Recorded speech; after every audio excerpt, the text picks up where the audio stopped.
Imagine standing on the deck of the largest battleship ever built, the ocean calm beneath you, the future of an empire hanging on events you cannot control. You know what is coming. You warned everyone, and yet you are about to be proven right. In the worst possible way. On the morning of June 4th, 1942, Admiral Isoroku Yamamoto waited for news that would decide the fate of Japan. His fleet was massive, experienced, and confident. His enemies, he was told, were weak, divided, and afraid. But Yamamoto knew better. He had seen the enemy with his own eyes. He had walked their streets, shaken their hands, played cards with their officers, and studied their factories. And what he had learned terrified him.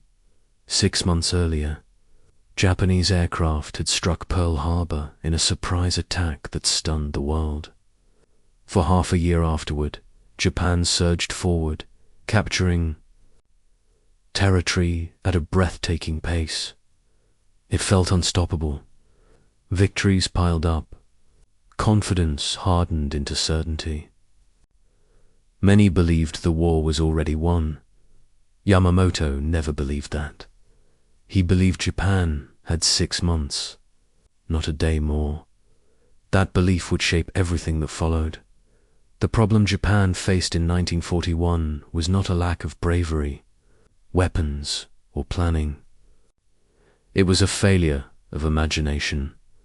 Japanese leaders believed they understood America. They believed Americans were soft, spoiled by comfort, weakened by democracy, and unwilling to endure suffering. This belief was repeated so often it became accepted truth. It shaped strategy, it shaped expectations, and it shaped decisions that would ultimately destroy the empire. The idea was simple and dangerously comforting. Strike hard, strike fast. And America would lose the will to fight. A single devastating blow would shatter morale. Negotiations would follow. Japan would secure its empire. The war would be short. Yamamoto knew. This was fantasy. He knew because he had lived inside the country Japan was preparing to fight. Isoroku Yamamoto was born in 1884 to a former Isa samurai family that had lost its status after Japan's civil wars. From a young age, he learned discipline, endurance, and the pain of defeat. He carried those lessons into the Navy, graduating near the top of his class and entering combat during the war with Russia. At the Battle of Tsushima, he paid for victory with his own body. A shell explosion tore through his ship, leaving him wounded and missing 2 fingers. He survived, but the scars stayed with him for life. They became symbols of sacrifice, reminders that war was not glorious but costly. Yamamoto rose steadily through the ranks, not just because he was brave, but because he was intelligent, curious, and willing to question assumptions. He learned English fluently. He studied strategy obsessively. And eventually, the Navy sent him somewhere. No other rising officer had been sent before. America, when Yamamoto arrived in the United States. He did not arrive as a tourist or an admirer. He arrived as a student and an observer. His mission was to learn, and learn he did. At Harvard, he studied the American oil industry, fully aware that modern war ran on fuel. But the real education happened beyond the classroom. Yamamoto traveled across the country. He rode trains and hitched rides. He visited farms, factories, refineries, and shipyards. He talked to workers, managers, students, and soldiers. What? He saw shattered the image Japan had created of America. He saw factories operating at a scale Japan could barely comprehend. A assembly lines that never stopped, steel mills producing more metal in days than Japan produced in months, oil fields that seemed endless, cities powered by industry, logistics, and coordination on a level no propaganda could explain away. More importantly, he studied the people. They argued loudly. They criticized their leaders. They disagreed constantly. And yet, they worked relentlessly. They competed fiercely. They adapted quickly. Yamamoto realized something crucial that many authoritarian systems fail to understand. Disagreement did not weaken America, it sharpened it. He also discovered poker. Night after night, Yamamoto played cards with Americans who bluffed shamelessly, took risks, and refused to fold even when the odds looked terrible. He learned how Americans thought, how they calculated danger, how they reacted when challenged, and he learned something that stayed with him forever. Americans do not like being attacked, but once attacked, they do not quit. When Yamamoto returned to Japan, he carried knowledge that made him unpopular and dangerous.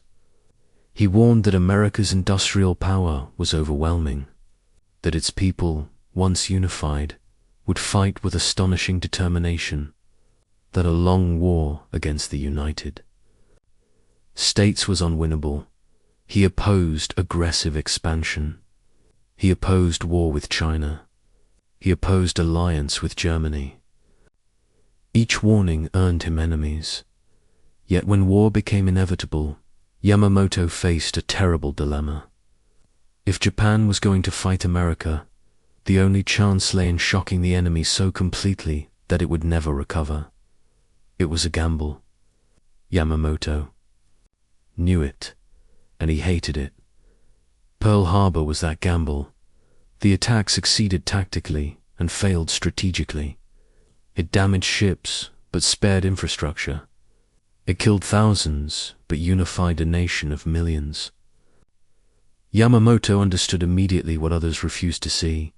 The war had truly begun. For 6 months, Japan surged forward, just as Yamamoto predicted.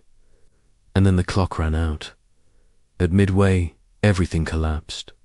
American codebreakers had uncovered the plan.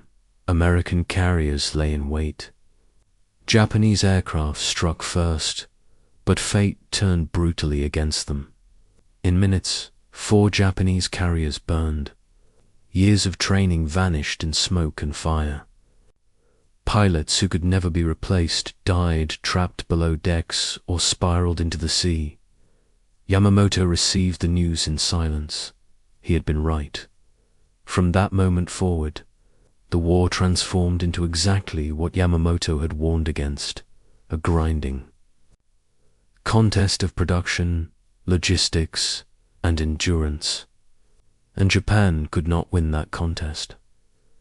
On Guadalcanal, Japanese soldiers encountered an enemy they had been told did not exist. Americans fought hard, adapted quickly, and kept coming. Supplies flowed steadily to American positions, while Japanese troops starved. The difference was not courage, it was capacity. Factories mattered more than ideology. Logistics mattered more than slogans. As the months passed, American shipyards launched carriers faster than Japan could sink them. American factories produced aircraft by the tens of thousands. American training programs expanded instead of shrinking. The industrial imbalance Yamamoto had seen decades earlier now crushed. Japan on every battlefield. By 1943, Yamamoto himself was hunted. American intelligence intercepted his travel plans. Fighters were launched across hundreds of miles of open ocean. They arrived on time. Yamamoto's aircraft never reached its destination when search parties found his body. He was still in uniform, still carrying his sword. The man who had tried to stop the war died because the war would not stop. After his death, Japan fought. On, the battles grew bloodier. The losses grew worse. Cities burned. The gap between perception and reality became impossible to ignore. The same traits Japanese leaders had mocked American individualism. Material wealth and noisy democracy became decisive advantages. Innovation flourished. Production exploded. Unity emerged not from obedience, but from shared resolve. In the end, Japan surrendered not because its soldiers lacked bravery, but because its leaders had misunderstood their enemy from the very beginning. Isoroku Yamamoto understood America, and that understanding made him tragically alone.